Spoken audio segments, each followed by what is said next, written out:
Bien, les invito entonces a abrir la Biblia en Romanos capítulo 1.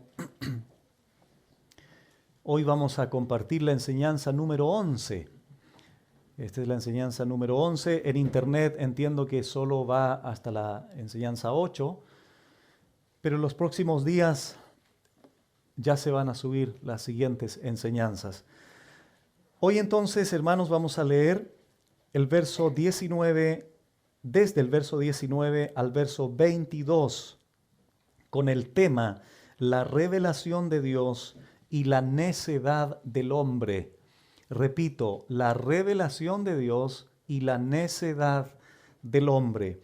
Leo las palabras de Pablo, Romanos 1, 19. Porque lo que de Dios se conoce les es manifiesto, pues Dios se lo manifestó. Porque las cosas invisibles de Él, su eterno poder y deidad, se hacen claramente visibles desde la creación del mundo, siendo entendidas por medio de las cosas hechas, de modo que no tienen excusa, pues habiendo conocido a Dios, no le glorificaron como a Dios, ni le dieron gracias, sino que se envanecieron en sus razonamientos, y su necio corazón fue entenebrecido. Profesando ser sabios, se hicieron necios. Quiero recordar brevemente lo siguiente.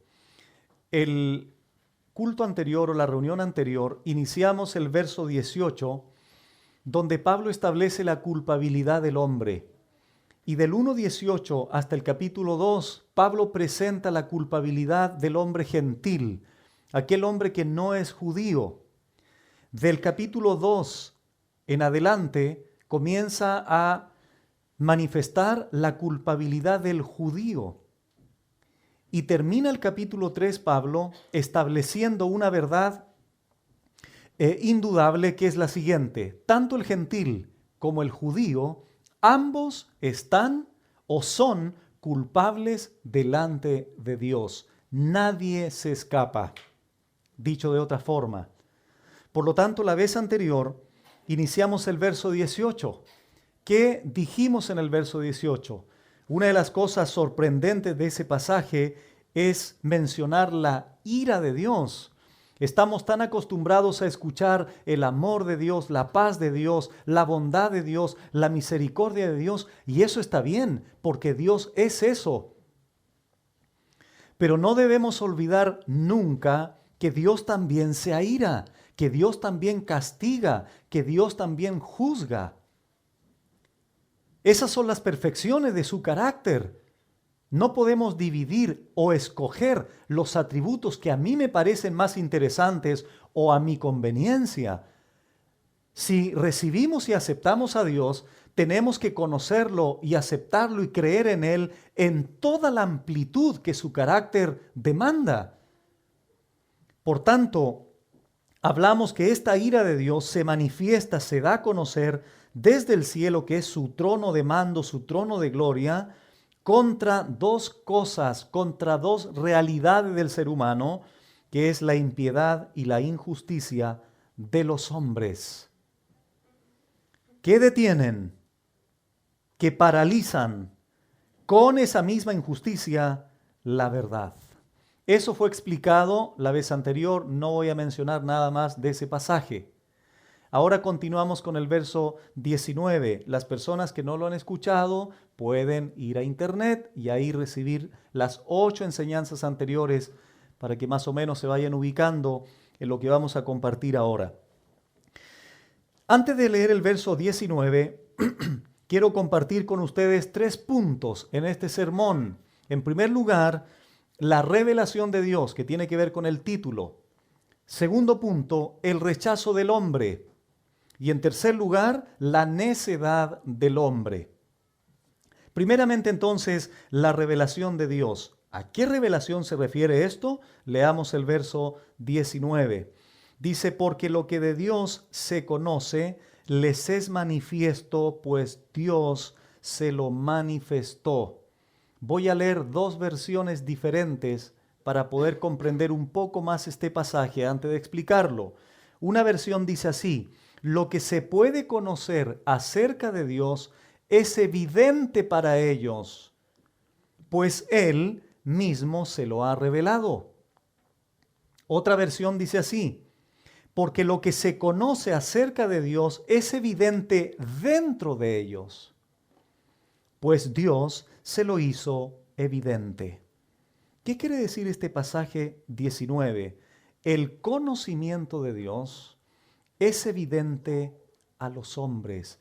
Es un conocimiento obvio, es un conocimiento claro.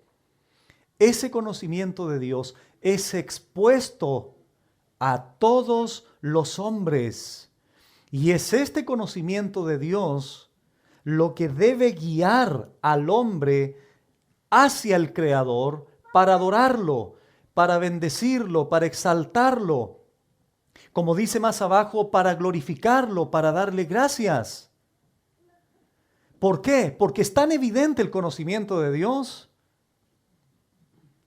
Y ese conocimiento Dios ha facultado al hombre para que reciba ese conocimiento sin mayor estudio, por ejemplo. Porque es demasiado evidente.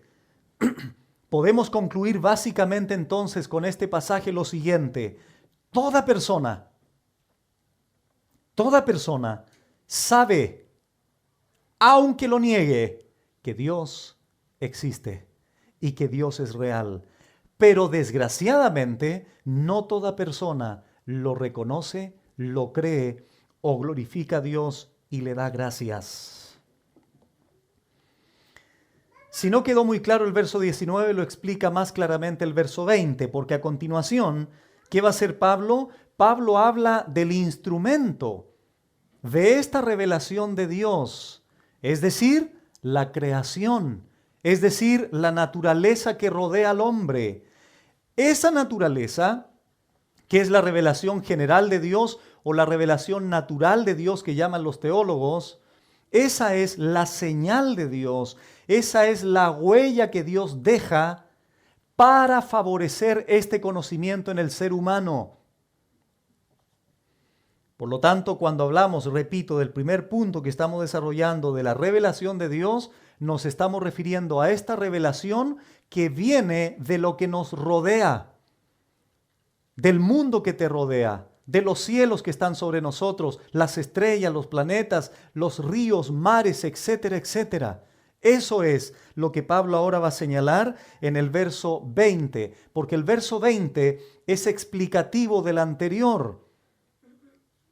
¿Qué dice el verso 20? Lo siguiente: porque las cosas invisibles de Él, su eterno poder y deidad, noten esta frase, se hacen claramente visibles ¿desde dónde?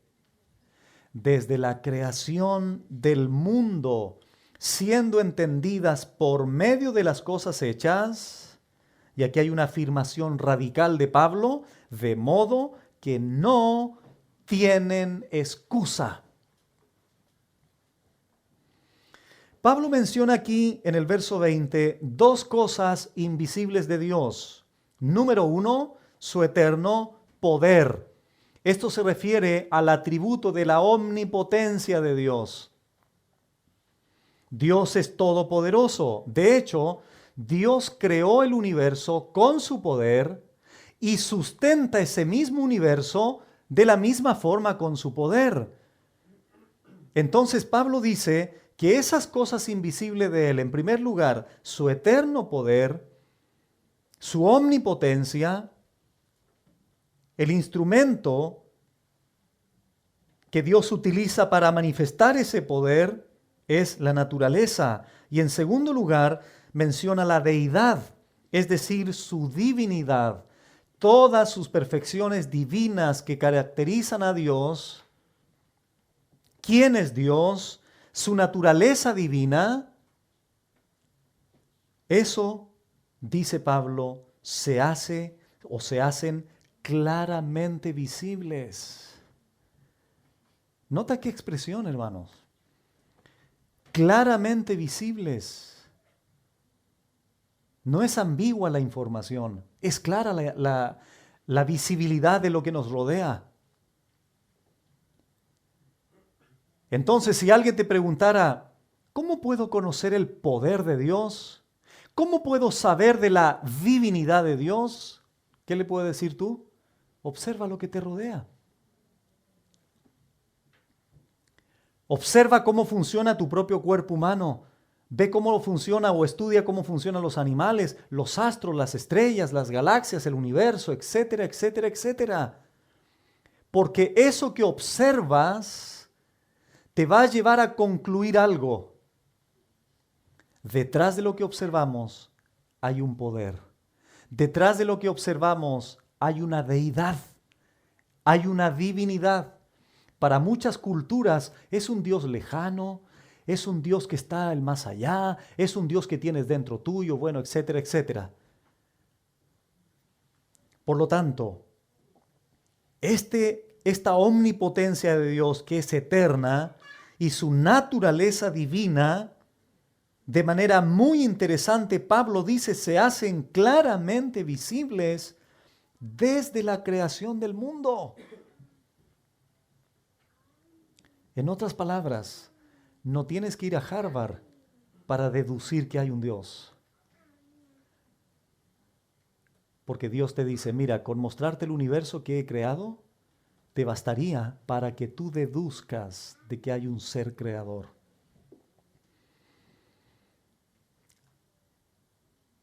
Entonces, este es el instrumento que Dios utiliza para darse a conocer. Esa es su revelación general, natural al hombre. La creación que le rodea. Por lo tanto, noten ustedes esa palabrita ahí cuando dice se hacen claramente visibles desde la creación. Esa palabrita desde implica que el hombre nunca ha estado sin conocimiento.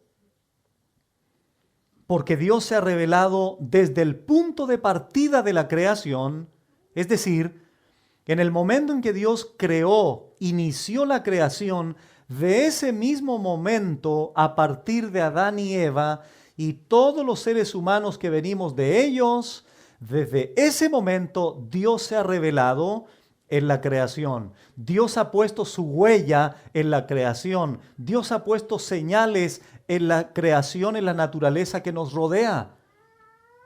¿Son confusas? No, porque el texto dice que todo eso se hace claramente visible.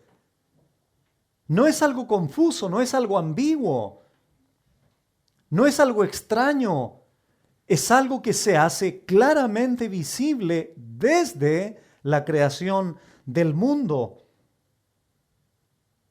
Todo hombre desde el inicio del mundo tiene esta facultad dada por Dios de saber que Él existe y que Él es real. Cualquier hombre, cualquier persona está facultada por Dios para llegar a esta conclusión solo al observar la creación. Siguiente frase, Pablo dice, siendo entendidas. Noten, hermanos, con qué claridad Pablo señala estas verdades. Primero él dice que su eterno poder y deidad se hacen claramente visibles desde la creación del mundo. Ahora agrega Pablo y explica más y dice que se pueden entender. Siendo entendidas por medio o a través de las cosas hechas, es decir, su creación, es decir, la naturaleza.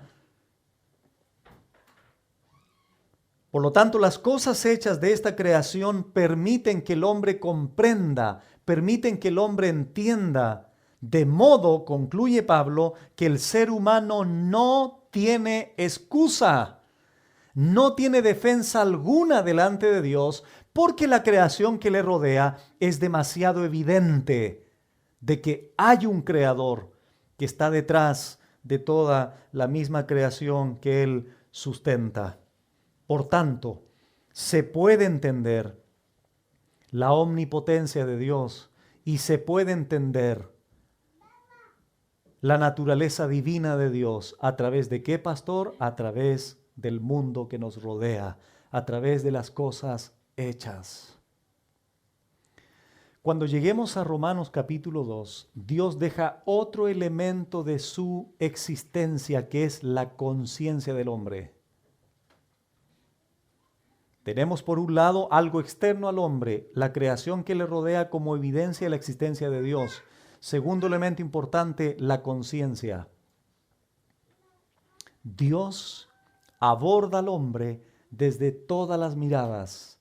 Y por eso Pablo concluye diciendo, el hombre ante el juez del universo, ante el juicio del gran trono blanco, tendrá que cerrar su boca. ¿Por qué? Porque no podrá decir, nunca supimos de ti, no sabíamos que existías. Dios les contestará, mentiroso, porque mi creación era suficiente para haberte llevado, no a la salvación, porque ver la creación nos salva, pero observar la creación nos hace concluir que hay un creador y esa creación me debe llevar a adorarlo, a buscarlo, a entender quién es Él.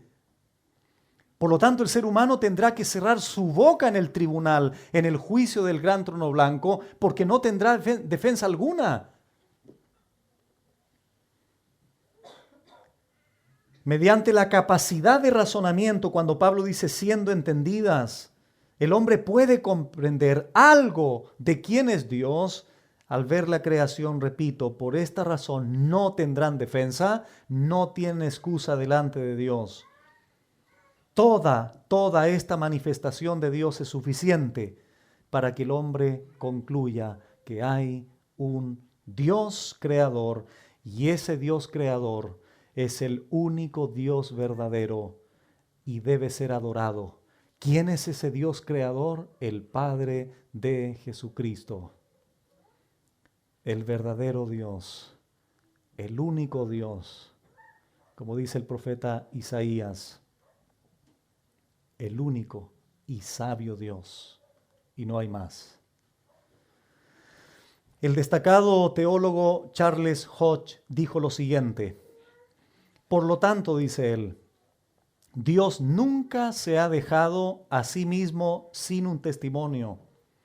Su existencia y sus perfecciones siempre han sido tan manifiestas que sus criaturas racionales están constreñidas a reconocerle y adorarle como el único y verdadero Dios. Fin de la cita. Cuando te detienes a observar, no sé cuántos de ustedes han dejado algún minuto de su vida, el día, los que tienen ya sea internet o televisión, lo que sea, todos estos canales culturales. Cuando tú te detienes, observas o estudias o si quieres investigar de cómo funciona, por ejemplo, el mundo que nos rodea. Partiendo, como les dije, por nuestro cuerpo humano, para no ir tan lejos, sino partir de nosotros mismos. El sistema digestivo, el sistema nervioso, el sistema respiratorio, el sistema reproductor, etcétera, etcétera. Tus neuronas, cómo funciona tu cerebro, los ojos, la genética. ¿Cómo el ser humano puede llegar a concluir que fue creado por otros medios que no sean a través de un creador todopoderoso?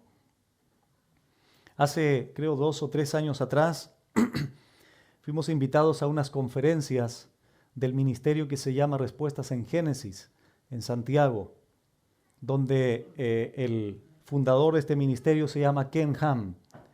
Creo que es científico, pero es cristiano. Y vino a exponer John Owen y un bioquímico, creo que era bioquímico de Harvard. Y estuvimos 2 días con ellos. Saben que esta cosa, como a las 3 de la tarde, se calentó de tal manera que parecía que ya no me cabía más información. Hermanos, cuando a ti te explican técnicamente o de manera práctica cómo funciona tu cuerpo, nos mostraron algo genial de la genética, los genes del ser humano, las células que tenemos, cómo funciona el ojo. Hicieron unos ejercicios allí, pero es impresionante, impresionante. ¿Y sabe lo que te lleva a eso? Al descubrir eso, al estudiar eso, tú dices, esto no puede ser al azar. Esto no puede ser accidental. Esto no puede ser algo de evolución. Esto no puede haber sido producto de una explosión. Aquí tiene que haber una mente superior, una mente suprema, una mente altísima. Al observar todo eso, cómo funcionamos nosotros de manera perfecta. Ahora nos vamos un poco más lejos, el universo. ¿Han visto esos programas? El universo, las estrellas, las galaxias, los planetas, nuestro planeta Tierra, su inclinación perfecta, su rotación, su traslación, lo que tiene que ver el Sol, cómo está el Sol en virtud de la Luna, lo que produce la Luna, las mareas, etcétera, etcétera. La temperatura, la distancia del Sol, tan perfecta que no, si estuviera más lejos, nos enfriaríamos. Si está más cerca, nos quemamos. Tiene que estar a una distancia perfecta para que la vida se pueda llevar a cabo. Lo que pasa es que, porque las cosas invisibles de Dios, su eterno y poder y deidad, se hacen claramente visibles desde la creación del mundo.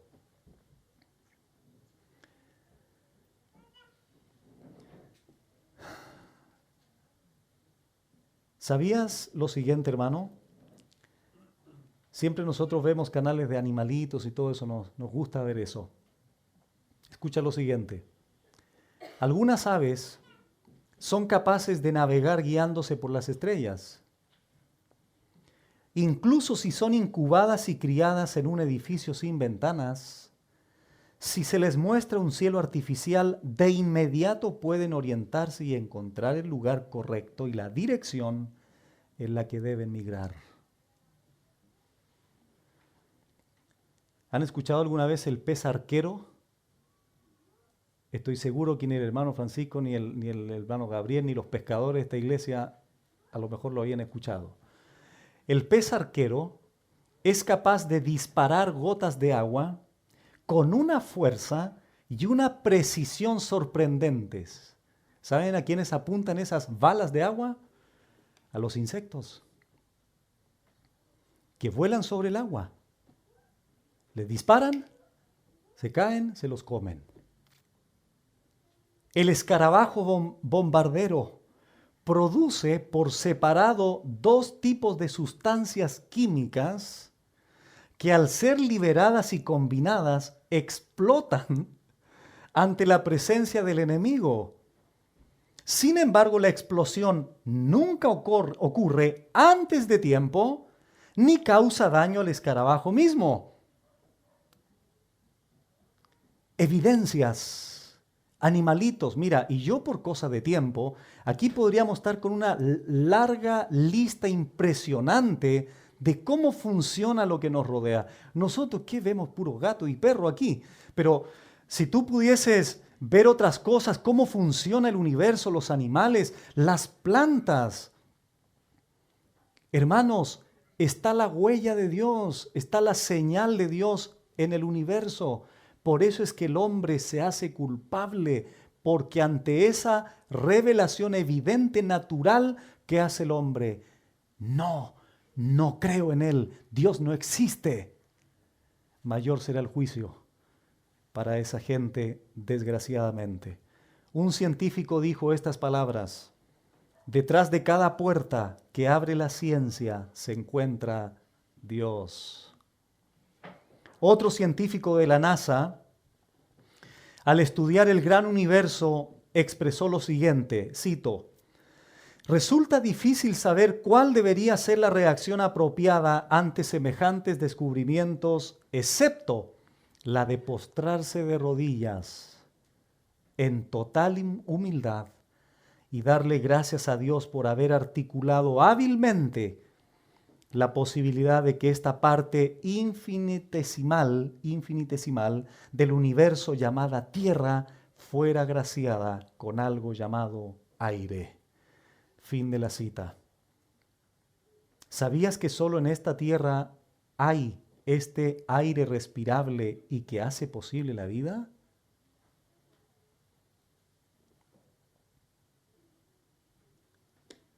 Escuchen a otro astrofísico llamado Robert Jastrow. Él es director del Instituto Goddard de Estudios Especiales de la NASA. Él dijo: ahora vemos cómo la evidencia astronómica respalda la visión bíblica del origen del mundo.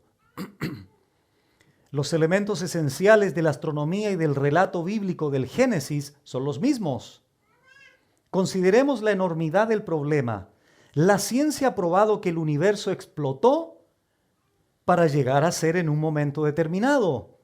Se pregunta, dice él, ¿qué causa produjo este efecto?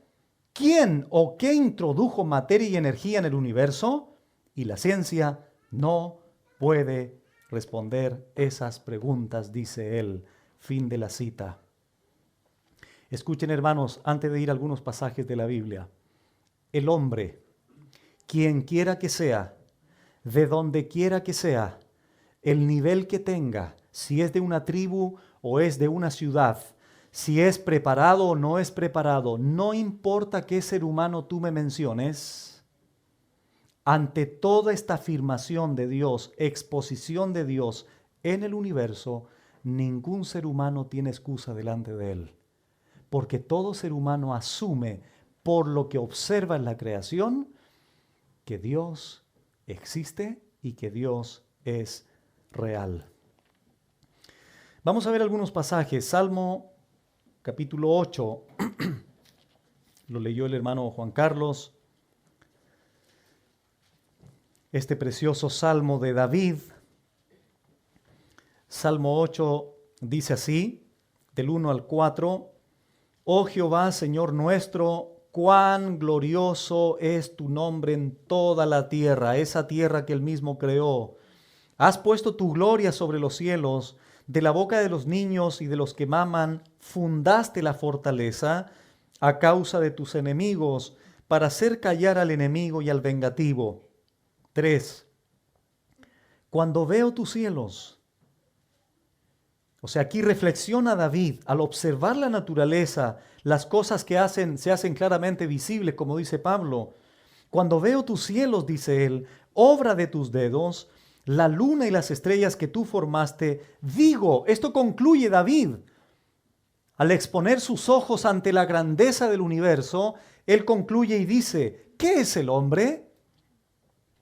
Para que tengas de él memoria y el Hijo del Hombre para que lo visites. Vamos rápidamente al Salmo 19. Verso 1. Este es otro salmo de David y él dice, los cielos cuentan. ¿Qué cosa cuentan, David? Lo siguiente, la gloria de Dios y el firmamento anuncia, proclama la obra de sus manos. Esto es lo mismo que dijo Pablo en Romanos 1:20, expresado con otras palabras. David dice, los cielos cuentan la gloria de Dios. Pablo dice su eterno poder y deidad. Eso se ve claramente en la creación. David dice, los cielos cuentan la gloria de Dios y el firmamento anuncia, proclama la obra de sus manos. Ahora hagamos un contraste aquí, verso 7. La ley de Jehová es perfecta que convierte el alma. Miren, hermanos, pongan atención a lo siguiente. Esto creo que lo tenemos en internet también, una enseñanza. El capítulo 19, del 1 al 6, expresa la naturaleza, la creación, como un libro de páginas, podríamos decir, con imágenes. Pero del verso 7 al 10, David habla de otro libro que es un libro de palabras. ¿Cuál es ese libro de palabras? La ley de Jehová. Muy bien, el libro que tenemos a láminas de color es la creación que nos rodea. Ese libro, que es con imágenes coloreadas, no produce salvación, pero lleva al hombre, encausa al hombre al Dios que es Salvador. Pero del 7 en adelante, cuando David dice, la ley de Jehová es perfecta, convierte el alma, ahí está el libro de palabras de Dios, que es la Biblia, su palabra escrita, el Evangelio. La creación no produce salvación, pero la ley sí, ella convierte el alma. Por tanto, cuando una persona reconoce al Dios creador, ¿qué va a hacer Dios? Lo va a encauzar al libro de palabras para que pueda conocer y escuchar el Evangelio, porque esa ley es la que convierte el alma. Vamos ahora a Jeremías capítulo 10. El profeta Jeremías, Dios a él le reveló también esta grandeza de su creación y él lo expresó con las siguientes palabras. Jeremías 10, 11 en adelante, dice así: les diréis así, los dioses que no hicieron los cielos ni la tierra, desaparezcan de la tierra y debajo de los cielos. El que hizo la tierra con su poder, ¿qué dijo Pablo? Su eterno poder y deidad se hacen claramente visibles. Jeremías dice: el que hizo la tierra con su poder, el que puso en orden el mundo con su saber y extendió los cielos con su sabiduría. A su voz se produce muchedumbre de aguas en el cielo y hace subir las nubes de lo postrero de la tierra. Hace los relámpagos con la lluvia y saca el viento de sus depósitos. Todo hombre se embrutece y le falta ciencia. Se avergüenza de su ídolo, todo fundidor, porque mentirosa es su obra de fundición y no hay espíritu en ella. Vanidad son, obra vana, al tiempo de su castigo perecerán. No es así la porción de Jacob, porque él es el hacedor de todo, e Israel es la vara de su heredad. Jehová de los ejércitos es su nombre.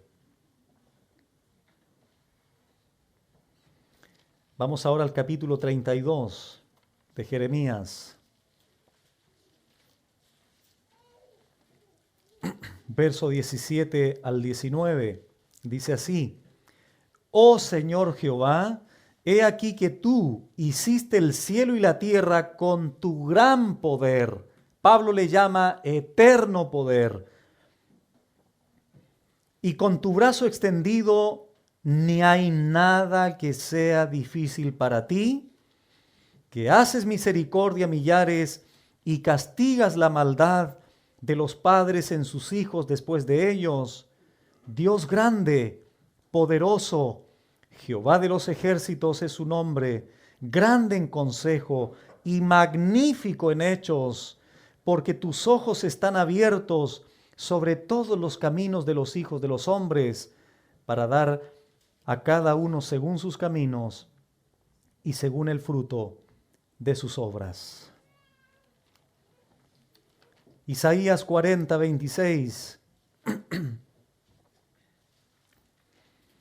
Isaías 40, 26 dice así: levantad en alto vuestros ojos y mirad quién creó estas cosas. Él saca y cuenta su ejército, a todas llama por sus nombres, ninguna faltará. Tal es la grandeza de su fuerza y el poder de su dominio.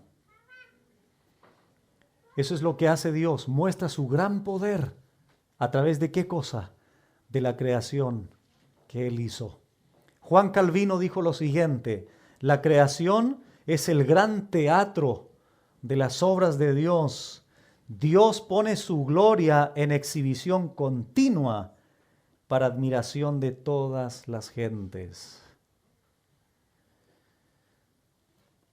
Salmo 104.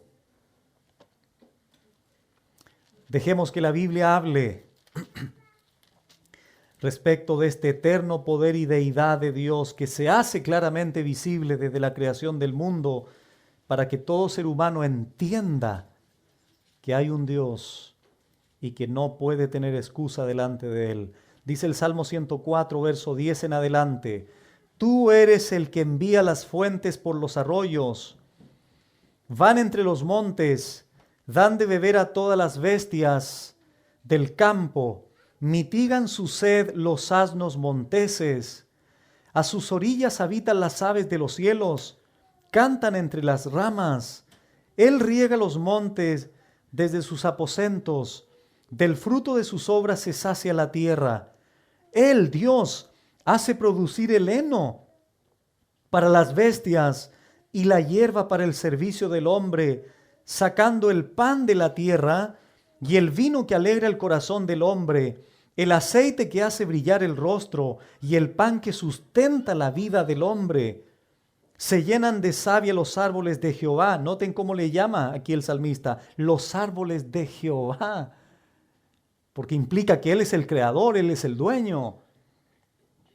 Los cedros del Líbano que Él plantó, allí anidan las aves, en las hayas hace su casa la cigüeña, los montes altos para las cabras monteses, las peñas, madrigueras para los conejos.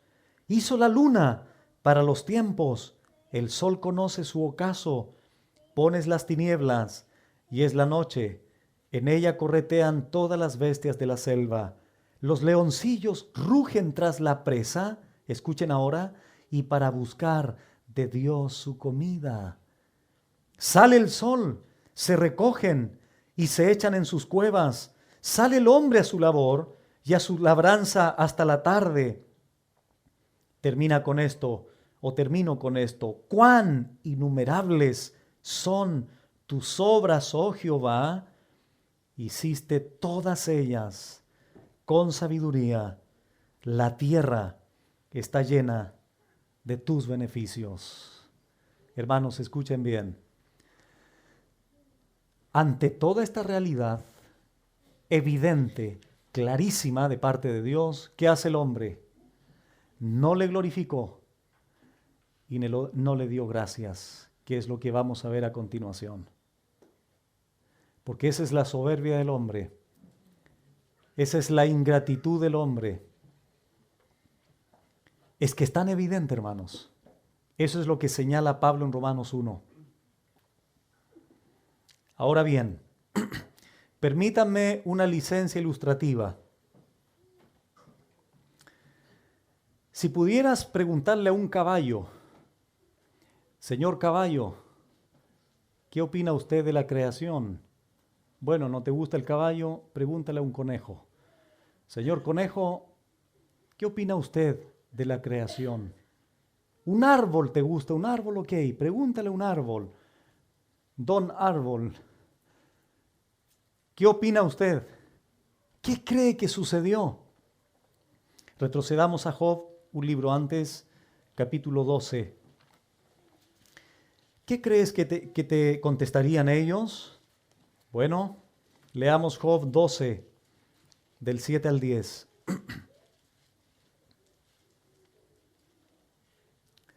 Miren qué pasajes interesantes que menciona aquí, o que habló Job. Job 12, 7. Escuchen. Y en efecto, pregunta ahora a las bestias, y ellas te enseñarán. A las aves de los cielos, y ellas te lo mostrarán. O habla la tierra, y ella te enseñará. Los peces del mar te lo declararán también. Verso 9. ¿Qué cosa de todas estas? ¿Cuáles son estas cosas? Las bestias, las aves, la tierra, los peces. Él dice, ¿qué cosa de todas estas no entiende que la mano de Jehová la hizo? ¿Se entendió? ¿Saben por qué señala esto Job? Porque es tan evidente, hermanos, que hay un creador.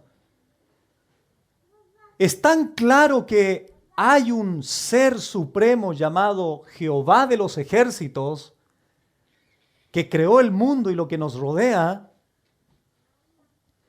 que Job aquí en esta pregunta que hace, pregunten a las bestias, caballos, perros, lo que ustedes quieran, pregunten a los pájaros si quieren y ellos le van a enseñar. O habla la tierra, los peces del mar, busca una ballena, pregúntale, ella te lo declarará. Obviamente esto es un lenguaje figurado, hermanos, pero hay una verdad aquí, que todas ellas, ¿qué cosa de todas ellas no entiende? Qué curioso que es el mismo verbo. ¿Qué dijo Pablo? Siendo entendidas. Y resulta que aquí En el lenguaje figurado de Job, las bestias entienden, las aves entienden, la tierra entiende, los peces entienden que la mano de Jehová las ha hecho. Ahora, ¿qué instrumento utiliza Dios para llevar a cabo esto? Dos pasajes, Salmo 33 y busquen inmediatamente 2 de Pedro 3:5 para leerlo de manera simultánea. Salmo 33 y 2 de Pedro 3:5. Dice así. Comenzamos por Salmo 33. Versos 6 al 9, dice así: por la palabra de Jehová fueron hechos los cielos. Aquí no hay evolución, no hay Big Bang, no hay una célula de por medio. Por la palabra de Jehová fueron hechos los cielos y todo el ejército de ellos por el aliento de su boca. Verso 9. Porque Él dijo y fue hecho. Él mandó y existió. ¿Qué dice 2 de Pedro 3:5? Lo siguiente: estos ignoran voluntariamente que en el tiempo antiguo fueron hechos por la palabra de Dios los cielos y también la tierra, que proviene del agua y por el agua subsiste. Dios creó el universo y todo lo que nos rodea con el poder de su palabra. Ex nihilo, de la nada. Pero como hemos dicho en otras ocasiones, la palabra de Dios es tan poderosa que aún la nada responde y se produce algo. Porque Jehová de los ejércitos es poderoso y no hay nada que se interponga en el poder de su palabra para no llevar a cabo el propósito por el cual Dios dijo y existió o mandó para que fuese. Regresamos a Romanos 1.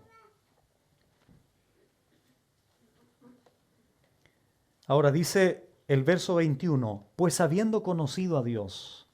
Noten, hermanos, cómo Pablo sigue asumiendo él, que estos hombres tenían un conocimiento de Dios, porque él dice, pues habiendo conocido a Dios. Se refiere aquí en su revelación natural.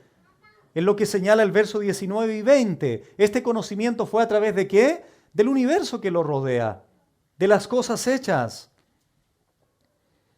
Pues habiendo conocido a Dios, obviamente en el contexto aquí es un conocimiento general y condenador, desgraciadamente. No es un conocimiento especial o salvador, porque Dios condena a estas personas. Ellos saben por las evidencias en la creación que Dios existe. Vuelvo a insistir en esto, hermanos. Vamos a entender que de acuerdo a la Biblia los ateos no existen.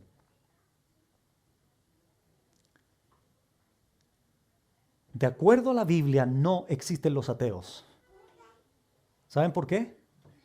Porque Dios ha facultado a todos los seres humanos para tener en su interior, en su mente, un conocimiento básico de que Él es real, independiente de que no lo reconozcan o no crean en Él.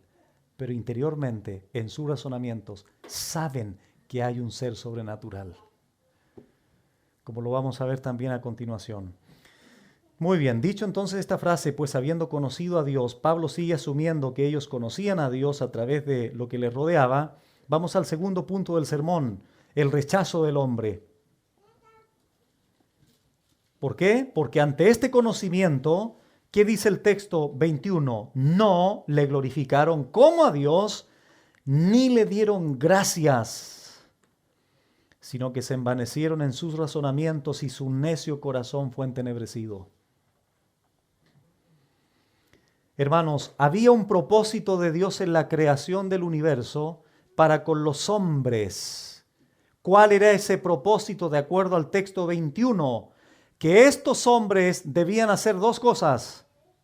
¿Cuáles? Glorificarle y darle gracias. Pero ¿qué hizo el hombre? Lo contrario. no le glorificaron, no reconocieron, lo rechazan, no le glorifican, no le adoran, y el hombre se vuelve ingrato, no le da gracias a Dios. No olviden, hermanos, que la gracia general, Dios alimenta, da lluvia, da sol, da vida, da aire a creyentes y a incrédulos. Entonces el ser humano, ante toda esta evidencia razonable que le rodea del universo, ¿qué debió haber hecho el hombre? Haber caído rendido a los pies, como dijo el astrofísico, y haberle glorificado, haber reconocido que todo proviene de su mano creadora. La reacción del hombre, repito, ante toda esta revelación general de Dios en el universo, debió haber sido de reconocimiento y gratitud hacia el Creador. Recordemos lo siguiente, el libro 1 que les mencioné en Salmo 19, el libro 1 es el libro de páginas coloreadas, de imágenes. Esa es la creación que Dios dejó. ¿Pero ese libro produce salvación? No. El libro 1 no es suficiente para traer salvación, pero es suficiente para dejar sin excusa al hombre. Si el hombre rechaza el mensaje del libro 1, que es la creación, ¿está obligado Dios a dar a ese hombre el libro 2, que es su palabra, su evangelio para salvarlo? Si el hombre lo rechaza, entonces ¿qué obligación tiene Dios? ¿Qué necesidad tiene Dios de darle a un hombre que lo rechaza ante la primera revelación en su universo?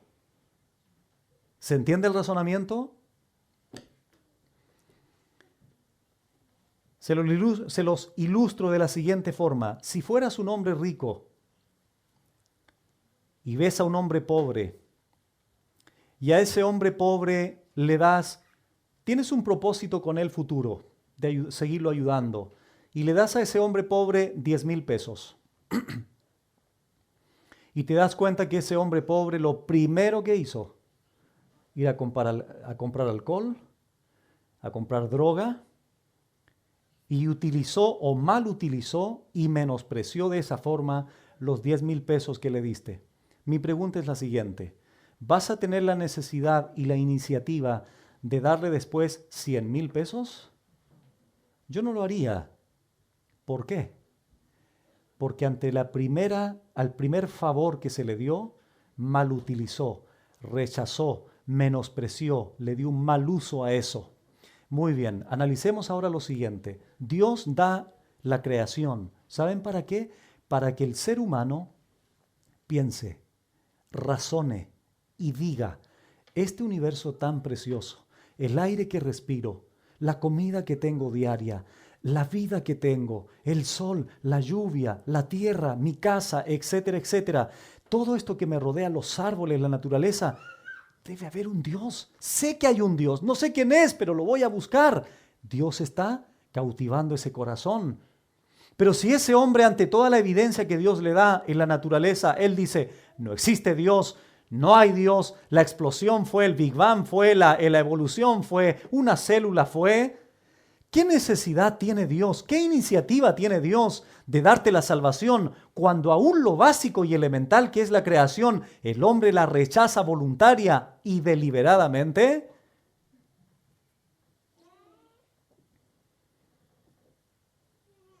Él se reveló a través de su creación, el hombre lo rechaza. Dios no le dará más, menos su salvación.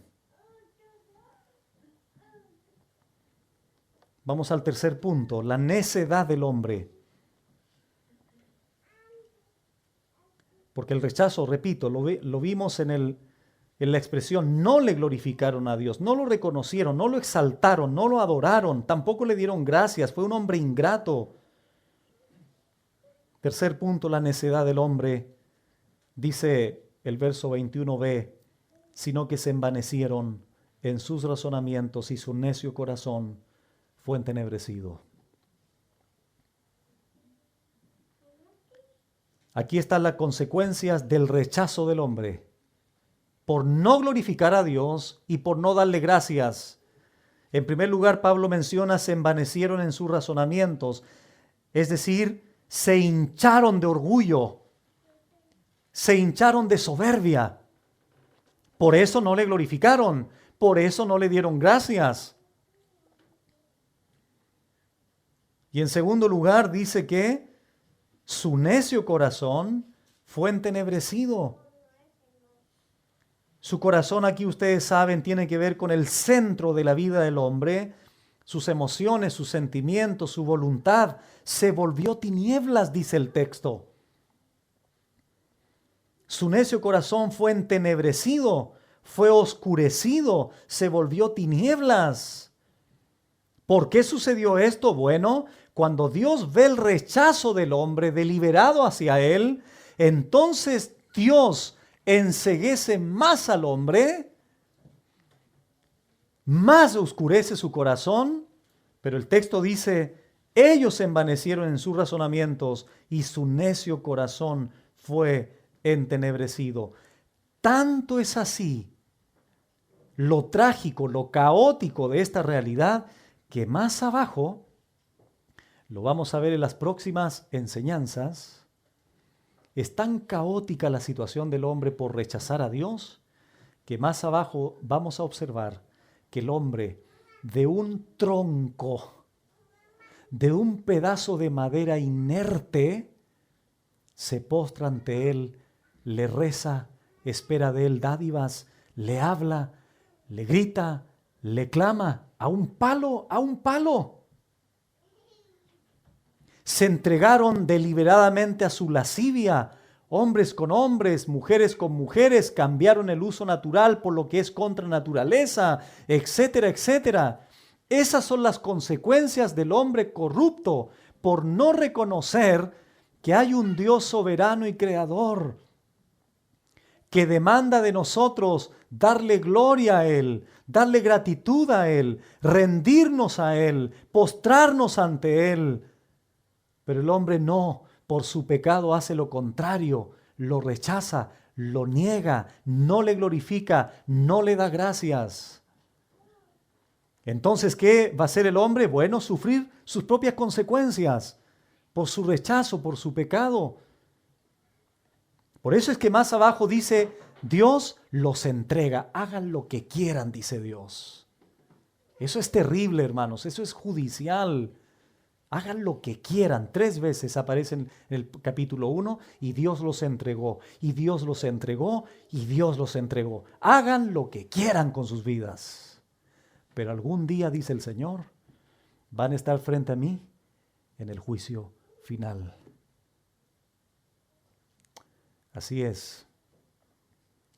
Porque si bien es cierto el Cordero que vino en su primera venida enmudeció, es verdad, la segunda vez vendrá como el león de la tribu de Judá, con una espada que sale de su boca para juzgar y matar a todos los reyes, príncipes, grandes, pequeños, que rechazaron la gracia de Dios y su evangelio.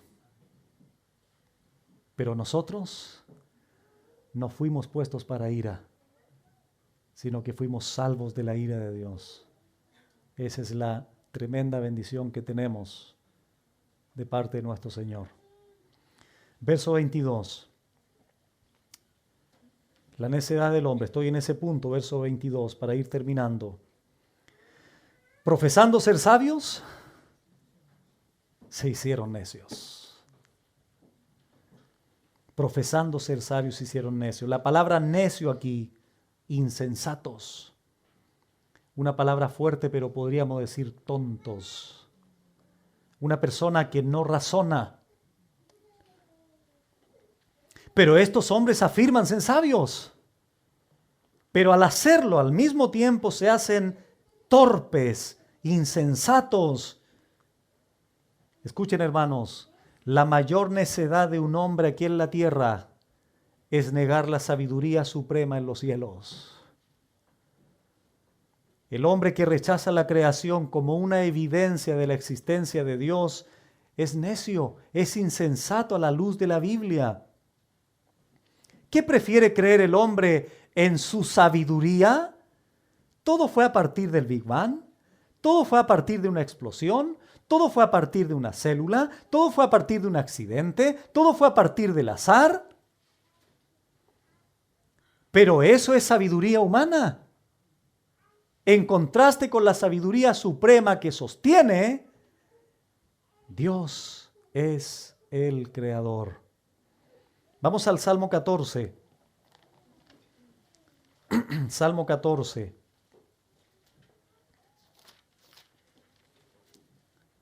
Verso 1. Aquí van a entender, hermanos, lo que dije anteriormente, que de acuerdo a la Biblia no hay ateos. Porque todo ser humano, sin excepción, sabe, es suficiente la creación que le rodea para concluir que hay un Dios. Dice el Salmo 14:1, dice el necio en su corazón, no hay Dios. Dice el insensato en su corazón, no hay Dios. Dice el hombre que no razona en su corazón, no hay Dios. A ver, pastor, explíqueme esto. Si Pablo dice que no tienen excusa para afirmar que Dios no existe, ¿por qué el necio dice que no existe? Bueno, por alguna razón entonces el salmista le dice que es un necio. Si tú colocas a un lado Romanos 1:20, porque las cosas invisibles de Él, su eterno poder y deidad, se hacen claramente visibles desde la creación del mundo, para que a través de las cosas hechas el hombre pueda ver eso y no tener excusa. Y vengo acá al Salmo 14:1 y dice el necio en su corazón, no hay Dios. Oye, ¿cómo que no hay Dios? Por favor, si acá Pablo está diciendo que todo lo que nos rodea es suficiente para concluir que hay un ser supremo, que hay un ser creador. Pero así es la necedad del hombre. ¿Por qué entonces Dios le llama necio a alguien que lo niega? Vuelvo a repetir y quiero ser enfático en esto, porque ante tanta evidencia en la creación, es una insensatez y una torpeza concluir no hay Dios. Les voy a decir por qué no lo reconocen. Juan capítulo 3, verso 19 y 20. La respuesta es la siguiente. Los llamados ateos no creen en Dios no porque no hayan evidencias sustentables y objetivas a través de la creación, sino porque aman su pecado, sino porque se aferran a su condición pecaminosa. Hay orgullo detrás, hay soberbia detrás. Por eso dice Juan capítulo 3, verso 19, y esta es la condenación, que la luz vino al mundo y los hombres amaron más la luz que las tinieblas que la luz, porque sus obras eran malas, porque todo aquel que hace lo malo aborrece la luz y no viene a la luz para que sus obras no sean reprendidas. ¿Qué hace el ser humano? Ama su pecado, aborrece la luz. Esa es la condenación. Dios envió a su Hijo Jesucristo, que es la luz, personificada en Él como el Evangelio vivo, encarnado, pero también es verdad que Dios ha dado una luz básica y elemental al hombre. ¿Cuál es? La creación. Hay una pequeña luz que se enciende para toda mente que razona de que Él existe. Pero ¿qué hace el hombre? No, aborrece la luz. Ama su pecado, se aferra a su pecado, pero de la misma forma aborrece y se distancia de la luz. Hace algunos días atrás murió el físico teórico, astrofísico y cosmólogo llamado Stephen Hawking. Él dijo lo siguiente: no hay cielo ni vida después de la muerte. Ese es un cuento de hadas de gente que le tiene miedo a la oscuridad. Esa fue su conclusión. John Lennox, que es un matemático y catedrático cristiano, dijo lo siguiente: el ateísmo es un invento para aquellos que temen a la luz. Es un cuento de hadas para los que temen a la luz. ¿Qué propone la sabiduría humana? La teoría de la evolución. Esto dice que toda criatura viviente llegó a existir no de la nada, sino que emergieron primero de materia inanimada y después de formas de vida preexistentes, a través de una serie de cambios lentos y mutaciones genéticas que tardaron unos 20.000 millones de años o más, y todo sigue evolucionando.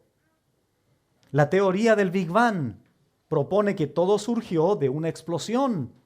La pregunta es, ¿de dónde salieron la energía, la materia para esta explosión? ¿Qué es lo que mantiene el orden en el universo?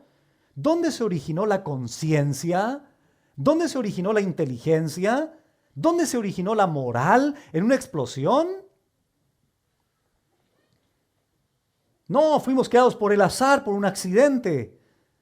Como señala en la batalla por el comienzo de MacArthur en su libro, si tú lanzas una moneda, ¿qué es el azar? Bueno, un sistema de medida, te mide una situación, una probabilidad. Si lanzo una moneda, hay 50% de que caigan en cara y 50% de que caiga en sello. La pregunta es la siguiente: ¿el azar determina a qué lado cae la moneda? No, simplemente mide una probabilidad, pero no es una fuerza. El azar no voltea una moneda, no determina lo que va a suceder. Simplemente mide una situación. No hay acontecimiento sin causa.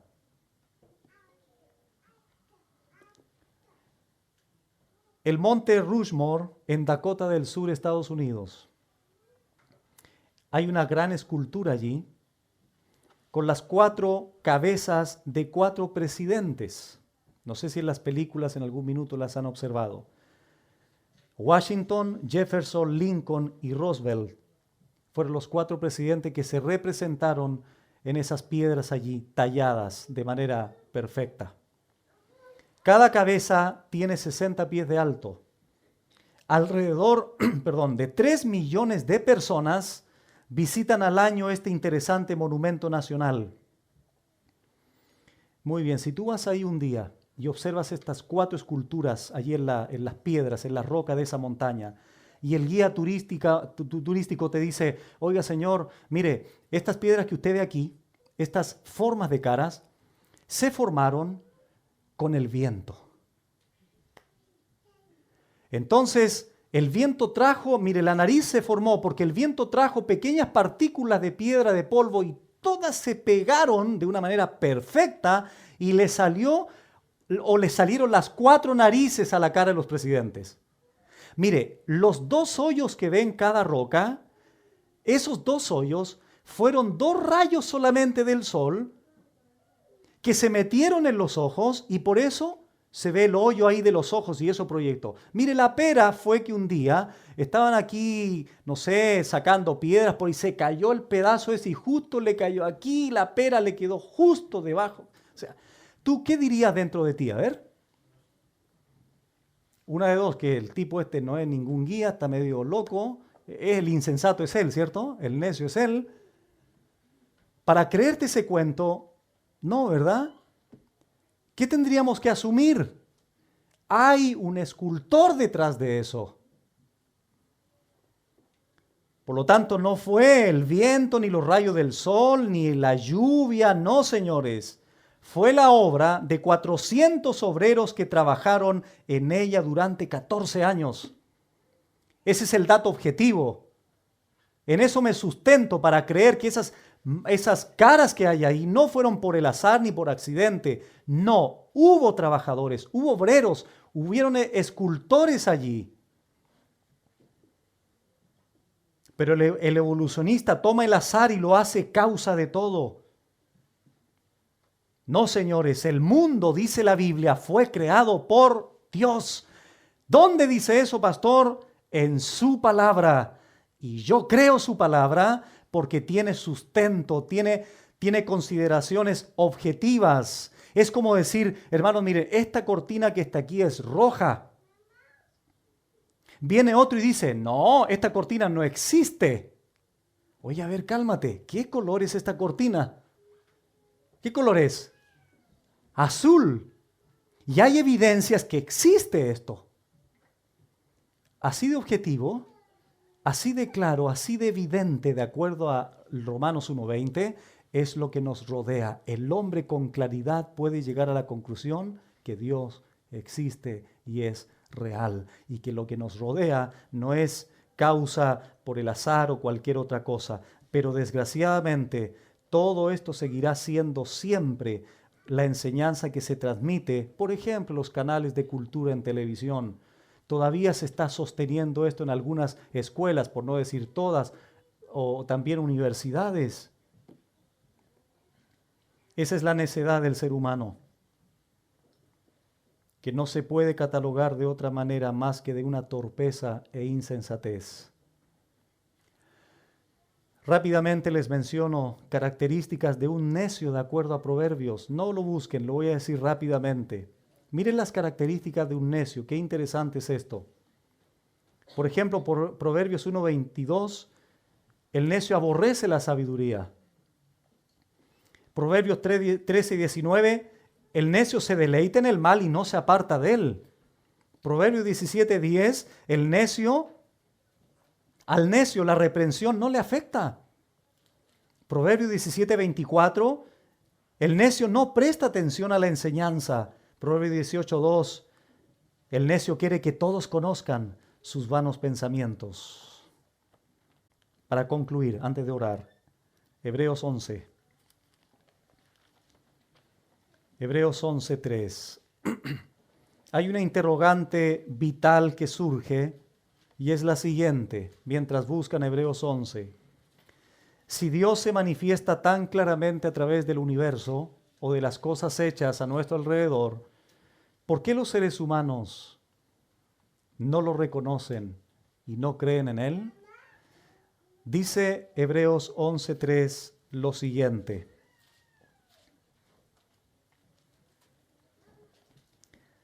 Por la fe, entendemos haber sido constituido el universo por la palabra de Dios, de modo que lo que se ve fue hecho de lo que no se veía. ¿Qué elemento se necesita para comprender estas verdades? Fe. ¿De dónde viene la fe? De Dios. Pero Dios al mismo tiempo demanda al hombre que ante toda esta revelación caiga de rodillas delante de Él, le crea, lo confiese como el único creador, Dios verdadero, el Padre de Jesucristo. Aquí está la respuesta bíblica para sostener lo siguiente. Ningún científico se va a convertir al Evangelio porque le enseñemos las 1000 evidencias de la ciencia y la Biblia. Porque para eso se necesita el Evangelio. Podemos decirle al científico, repito, 1000, no es una hipérbole, o si quieres tomarla como una hipérbole, 20.000 pruebas en la Biblia de que Dios había dicho antes que Galileo Galilei dijera algo, antes que la ciencia dijera algo, antes que la NASA dijera algo. Y podríamos decirle al científico un montón de cosas que son afirmadas en la palabra de Dios. Pero, amados hermanos, lo único que va a traer la conversión del alma de ese científico será exponerle el Evangelio de Jesucristo, que murió en la cruz y resucitó al tercer día por su vida. Si Dios no le abre los ojos, si su Espíritu Santo no lo regenera, nunca podrá entender que por fe comprendemos que el universo que nos rodea fue creado por el poder de Dios a través de su palabra. Él podría admirarse, podría sorprenderse de cuántas cosas dice la Biblia. La Biblia no es un libro de ciencia, pero contiene afirmaciones que finalmente confirman lo que años o siglos más tarde la ciencia dijo. Muy bien. Dios dejó su revelación natural para que el hombre lo glorificara, pero el hombre se envaneció. No le glorificó, no le dio gracias. El ser humano rechaza a Dios, el ser humano se volvió necio. ¿Cuál es la declaración final de Dios? Dios dice, no tienes excusa. Cuando lleguemos al tema de la conciencia, vamos a entender con más amplitud que el ser humano no se puede escapar de Dios por ningún lado. El hombre es culpable delante de Dios y por esta razón la ira de Dios está sobre él. Pero si cualquier ser humano, en la condición que sea, reconoce su pecado delante de Dios y viene a Él en arrepentimiento y fe, solo esto puede cambiar la ira de Dios por su perdón, amor y salvación. Por lo tanto, cualquiera de ustedes que en esta noche a lo mejor no sabías con mayor claridad de que Dios te creó, Él es el creador de todo el mundo, pero para ser hijos de Dios debemos creer el Evangelio, porque de lo contrario solamente seríamos criaturas de Dios por creación. Pero Dios quiere dar ¿qué condición ahora? ¿Qué posición? De hijos de Dios. Dice Juan 1:12, más a los que le recibieron, a los que creen en su nombre, les dio potestad de ser llamados hijos de Dios. Dios creó el mundo y el universo y te quiere crear a ti hoy día con una nueva creación espiritual. De modo que si alguno está en Cristo, nueva criatura es. Las cosas viejas pasaron, he aquí son todas hechas nuevas. Vamos a orar. Padre bueno, gracias por tu palabra, porque creemos que ella es viva y eficaz, y es más cortante que toda espada de dos filos, y penetra hasta partir el alma y el espíritu, discierne los pensamientos, las intenciones de nuestro corazón, y ante ella no hay cosa que no quede expuesta ante su palabra.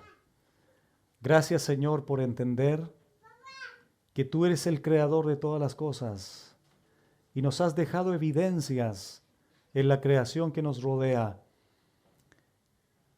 Y tu eterno poder y deidad se hacen claramente visibles a través de la creación del mundo. Las cosas hechas, Señor, que nos rodean en la naturaleza, es suficiente para dejar al hombre sin excusa delante de ti. Señor, yo te pido en esta tarde, junto con mis hermanos, que este mensaje puedas usarlo para transformar la vida de cualquier persona que en cualquier parte del mundo nos pueda estar escuchando, o aquí mismo en este salón, donde quiera que este video pueda correr, en cualquier parte geográfico de este planeta Tierra, donde tú sabes, Señor, que hay seres humanos en diferentes condiciones, lo puedas usar, Señor, para traer salvación al hombre y que el hombre pueda entender que todo lo que le rodea es así. Hay un Dios creador, hay un Dios que evidentemente nos da pruebas, nos da señales, ha dejado su huella marcada allí en los árboles, los astros, el cuerpo, todo lo que pudimos mencionar en esta enseñanza es suficiente para que el hombre no tenga excusa delante de Dios. El hombre profesa ser sabio, pero es un necio de acuerdo a la Biblia, porque se envaneció en sus razonamientos y su necio corazón se oscureció, se llenó de tinieblas. Señor, pero aún así tu gracia puede hacerse efectiva para todo aquel que cree y se arrepiente de sus pecados.